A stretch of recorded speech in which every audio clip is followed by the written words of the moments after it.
के ज्ञान से मनुष्य अपने इस प्रकृति जन्य स्वरूप शरीर, मन, बुद्धि, इंद्रियां, अहंकार आदि को ही मैं कहता है, जबकि ज्ञानी तत्व बोध के द्वारा जान लेता है कि यह प्रकृति मनुष्य का वास्तविक रूप नहीं है। उसका वास्तविक स्वरूप वह चैतन्य तत्व आत्मा है जो इससे भिन्न है। इस ज्ञान के बाद उसकी इस अस्मिता का भ्रम दूर होकर वह अपने स्वरूप यानी आत्मा में प्रतिष्ठित हो जाता है। इस अस्मिता का कारण अहंकार है जो बुद्धि से उत्पन्न होता है। यही मूल अज्ञान है जिसका नाश होने पर ही मनुष्य मोक्ष का अधिकारी होता है। Such a Confused? beautiful sutra. Really? A very beautifully Pratibha? explained sutra. Okay, confused? What?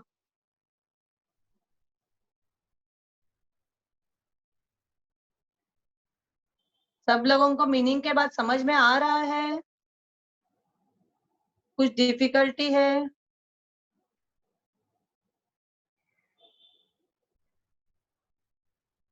सब लोग सीमित हो गए हैं। सब लोग सीमित हो गए हैं। नहीं नहीं, वी आर ऑन म्यूट ना, दैट्स व्हाई खाली मुंडी हिला रहे हैं। ओके, लेकिन कुछ कंफ्यूजन नहीं है ना?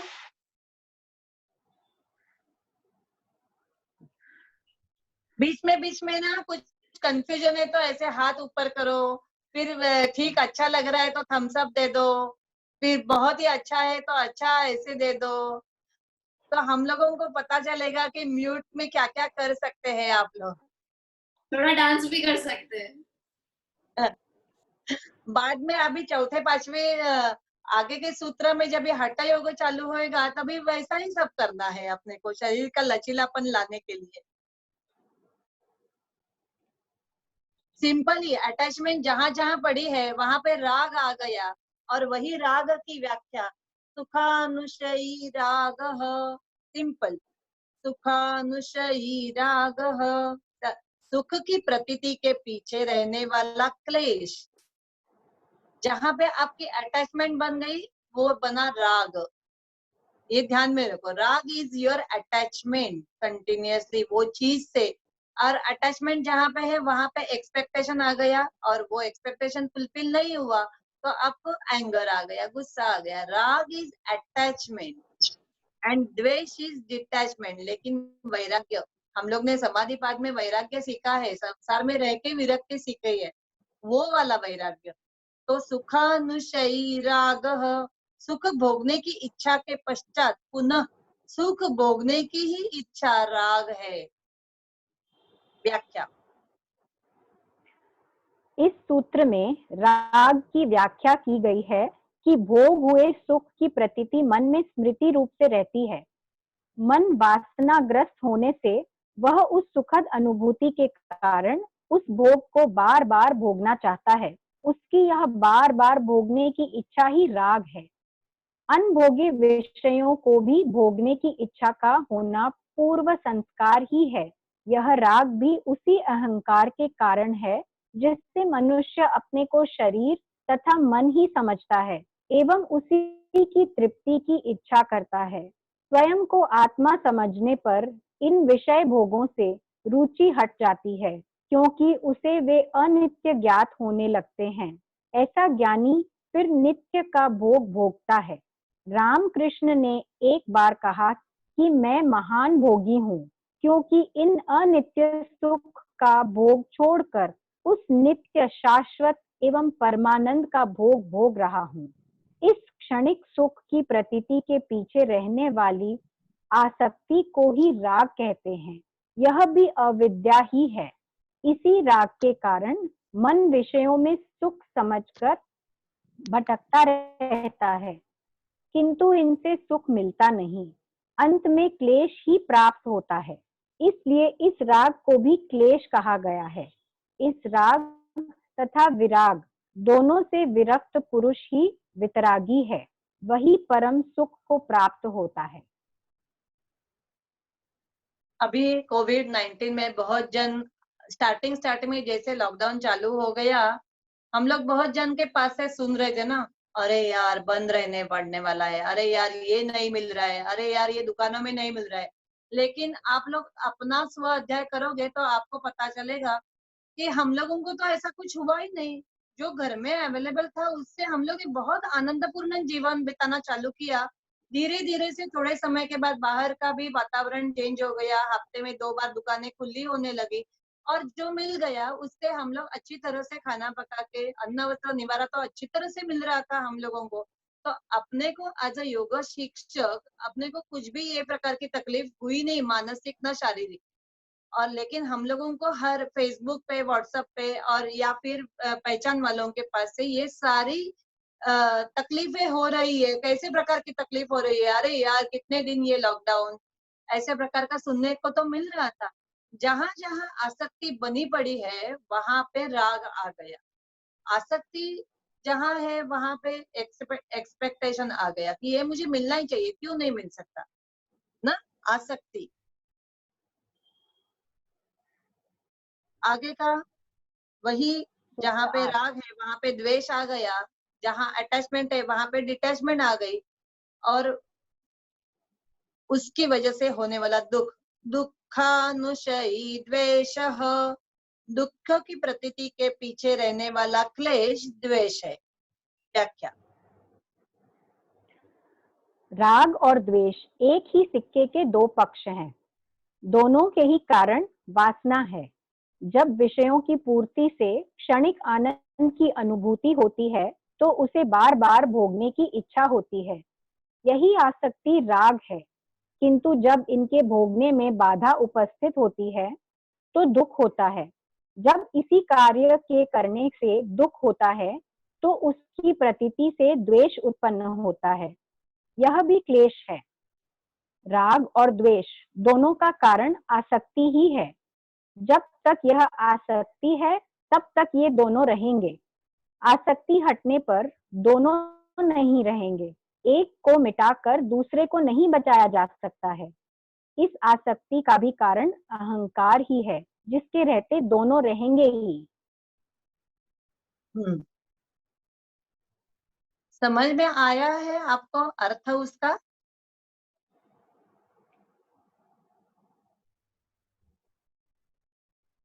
आगे का 5वां सूत्र, 5वां क्लेश अभिनिवेश, मृत्यु का भय। स्वर सवाहि विदुषोऽपि तथा रूढ़ो विनिवेशः। स्वर सवाही जो परंपरागत स्वभाव से चला आ रहा है, एव विदुषः तब अपि तथा रूढ़ः जो मूढ़ों की भांति विवेकशील पुरुषों में भी विद्यमान देखा जाता है, वह मरण भय रूप क्लेश अभिनिवेश है। जो परंपरागत स्वभाव से चला आ रहा है एवं जो मूढ़ों की भांति विवेकशील पुरुषों में भी विद्यमान है, वह मरण भय रूप क्लेश अभिनिवेश है। व्याख्या। सृष्टि का नियम है कि जहाँ जन्म है वहाँ मृत्यु है। ये भी एक ही सिक्के के दो पक्ष हैं। या तो दोनों रहेंगे या दोनों मिटेंगे। किंतु मृत्यु को निश्चित जानकर भी सभी भयभीत होते हैं। जीने की सबकी इच्छा रहती है, मरना कोई नहीं चाहता। इसलिए कटी पतंग से कीट पतंग से लेकर विवेकशील पुरुषों तक में यह भय व्याप्त है। मनुष्य में बचपन से ही भय विद्यमान रहता है।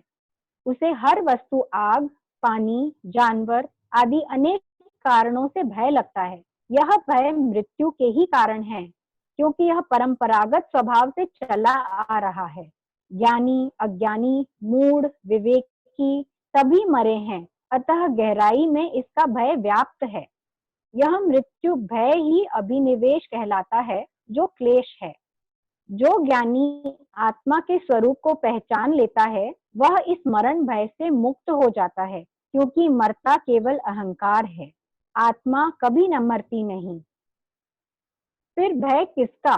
किंतु जो अज्ञानी आत्मा को नहीं जान पाते तथा अहंकारवश अपना अलग अस्तित्व मानते हैं, वे ही मृत्यु से भयभीत होते हैं। अर्जुन की भी यही स्थिति थी।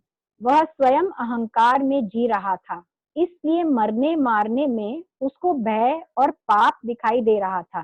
भगवान कृष्ण ने उसे आत्मबोध कराकर उसके इस मृत्यु भय को दूर किया।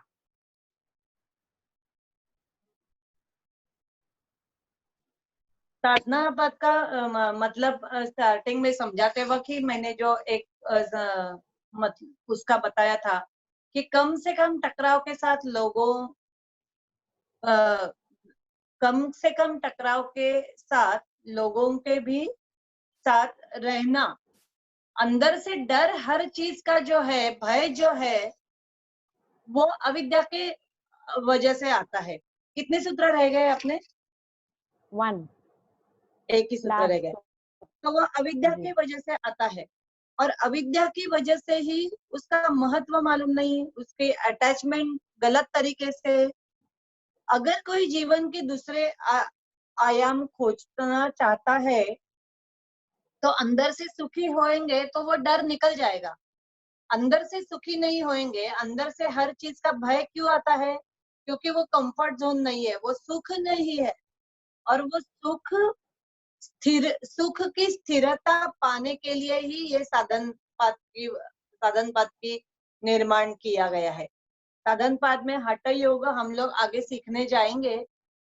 तो सुख का ऐसा एक स्तर स्तर स्थापित करो कि जिसकी जैसे किसी चीज का कोई भी भय ना रहे, और उससे कोई खतरा मुझे हो सकता है ये भी भय ना रहे। ऐसा साधन पाठ का परिणाम है। जब भी साधन पाठ हम लोग आत्मसात करके उसका आचरण करना चालू करेंगे, तभी उसका परिणाम अपने शरीर पे और मन पे, तन पे क्या होने वाला है वो मैं बता रही थी।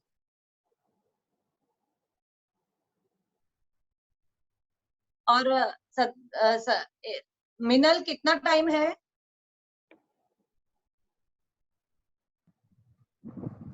कितना समय है? 10 to around 15 minutes. 15 मिनट्स है ना? हाँ। सदगुरु जी ने ये भय निकालने के लिए लगातार, ये जो भय अपने मन में लगातार It's already 5 o'clock, but it's already 5. Yeah, but she continued another meeting, right? 40 minutes का. Okay. So that meeting is on. तो ये स्थिरता लानी कैसी है? मन तो चंचल है कंटिन्यूअस। कल हम लोग ने देखा संप्रज्ञात समाधि के समय भी, और अलब्ध भूमिकत्व, ये सारे हम लोगों को हर्डल्स कल हम लोग देख रहे थे। विघ्न क्या क्या आएंगे, तो अलब्ध भूमिकत्व रहेगा, अनवस्थितत्व नहीं रहेगी, तो चंचलता जो रहती है, क्योंकि एक जगह पे टिका के नहीं रखना, वो स्थिरता नहीं आती है। और वो स्थिरता मिलने के लिए सदगुरु जी ने या योग शास्त्र में पृथ्वी तत्व में रहो, मूलाधार चक्र जो अपना अस्थिर हो जाता है तो स्थिरता नहीं रहती है। या पृथ्वी तत्व में रहो, पृथ्वी तत्व में रहेंगे तो स्थिरता जल्दी से हासिल कर पाएंगे, जल्दी से वो मिला पाएंगे हम लोग नेचर की तरफ से। और वो स्थिरता, तन मन की स्थिरता के लिए सरल उपाय खुद से धरती से जोड़ना, इतना सिंपल उपाय है। मन और भावनाओं के साथ साथ शरीर को भी याद दिलाना कि आप पृथ्वी के, धरती के छोटे से हिस्से हो, और आप धरती के इससे ज्यादा, आप धरती से ही ज्यादा कुछ भी नहीं हो। तो धरती, ये मेन पृथ्वी तत्व जो है, वो आप उसका एक पार्ट हो, और आप में वो समा जाएगा, तो वो स्थिरता जल्दी आप ला पाएंगे आपके शरीर में।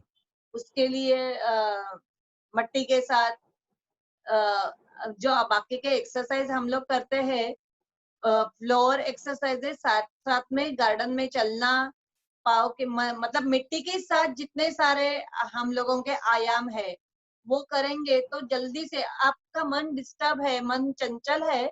कल ही नंदा जी ने बताया कि मन इतना बंदर जैसा बहता रहता है, तो उसके लिए हम लोग पृथ्वी के, मेरा ये अनुभव है कि गार्डन का काम करूं तो बस एकदम मन और तन शांत हो जाता है।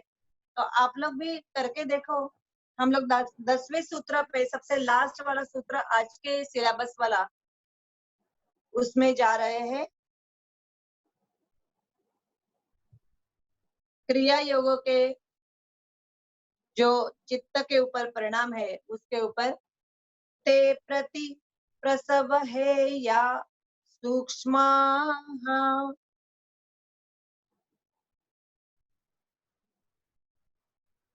ते वे प्रति प्रसव है या चित्त को अपने कारण में विलीन करने के साधन द्वारा नष्ट करने के योग्य सूक्ष्मावस्था को प्राप्त ऐसे क्लेश।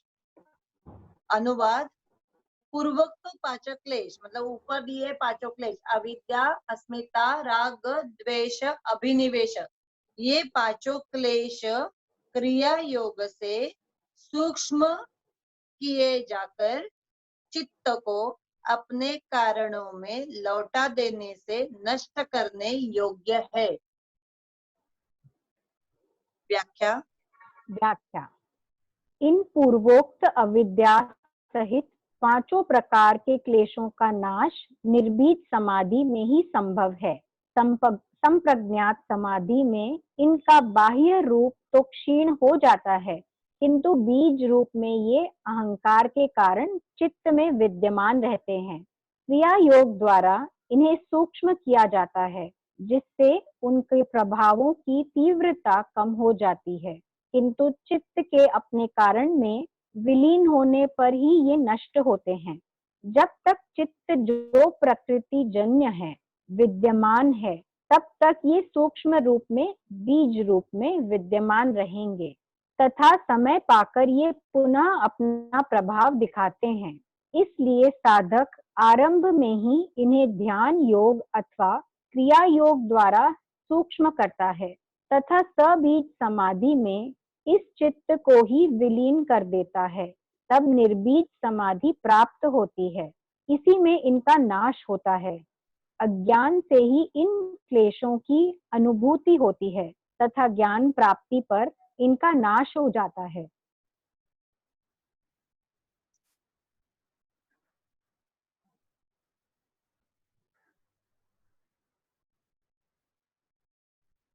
तब आज का सिलेबस यहाँ तक ही बताया है। हम लोगों को 10 सूत्र तक करो, आज यहाँ तक बताया है।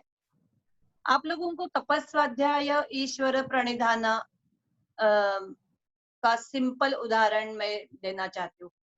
हम लोग अपने घर में कुछ पार्टी अरेंज किए हैं या एखादा इवेंट है समझ लो सामने अपने, तो हम लोग आज से क्या करना चालू करते हैं। सब लोग अनम्यूट करेंगे चलेगा, हम लोग थोड़ा सा एक चर्चा हो जाएगी तो चलेगा। सबसे लास्ट है तो अनम्यूट करो सब लोग। तो अपने घर में कुछ भी इवेंट है या अपने जीवन में कुछ भी एक इवेंट है, समझो आपकी एग्जाम है, तो आप लोग अभी एग्जाम है तो क्या करेंगे, तो बहुत सारे परिश्रम करेंगे। कुछ भी event successful, we want to get that event successful, right? So to get that event successful, we are doing so much efforts. Continuously, we are doing so much effort.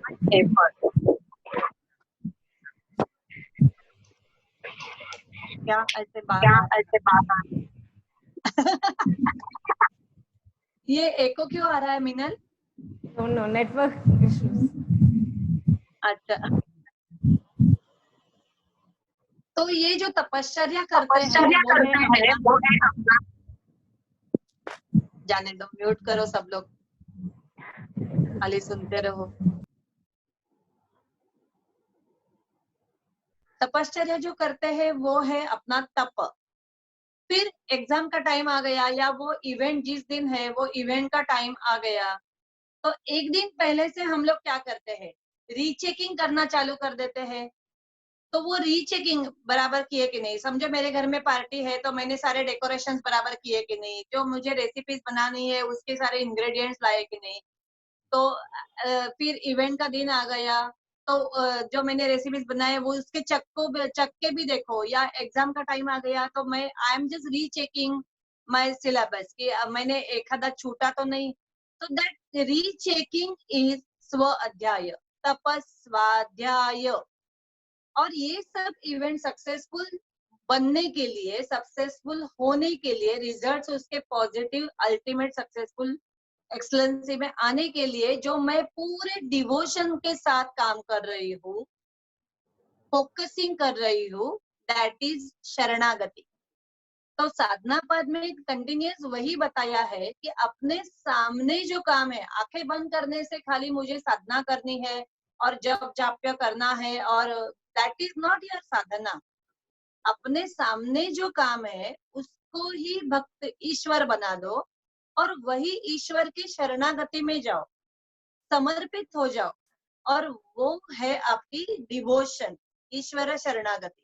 तो तपस्वाध्यायेश्वर प्रणिधान यानी कि टोटल डिवोशन, शरणागति, devotion यानी कि प्रणिधान यानी कि पूर्ण शरणागति।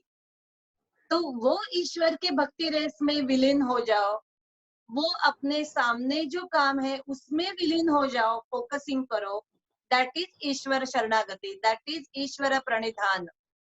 नंदा मैडम, मैं सही बोल रही हूँ? 100% सही बोल रहे हो। जब तक हम तप यानी तप यही है कि अगर हमने एक चीज करने को दी गई है तो उसको हम कितना अपना 100% दे रहे हैं। सही बात आपने बताई। तो वैसे ही हमारी स्टडी के बारे में भी वही है कि हम जब तक उसके अंदर तपेंगे नहीं, जब तक हम उसको बराबर से, वो सेकी हुई रोटी और कच्ची रोटी में कैसे फर्क रहता है, तो वही फर्क है कि अगर हम उसको बराबर से सेक के यानी कि तप करके अगर हम बराबर से उस पे ध्यान देंगे तब हम उस पे आगे बढ़ पाएंगे। वही माधवी मतलब मैडम ने एक बार वो जो सेकी हुई रोटी आपने बताई, वैसे ही माधवी मैडम ने कुम्हार की तरफ ये पॉटर जो रहता है उसका मटके का उदाहरण दिया था। उदाहरण, कच्चा मडका जो रहता है, जो तपा नहीं है बराबर, वो लॉन्गेटिविटी नहीं है उसकी, वो पानी तो आज भरेगा लेकिन वो शायद कमजोर हो जाएगा, वीक हो जाएगा और टूट जाएगा। और जो तपके एकदम तपके अच्छा बनेगा तो उसमें ठंडक भी मटके में ज्यादा आ जाएगी पानी में, और मतलब वो मटके का सुगंध भी अच्छा आ जाएगा। तो वो सेम है कि तपना जरूरी है।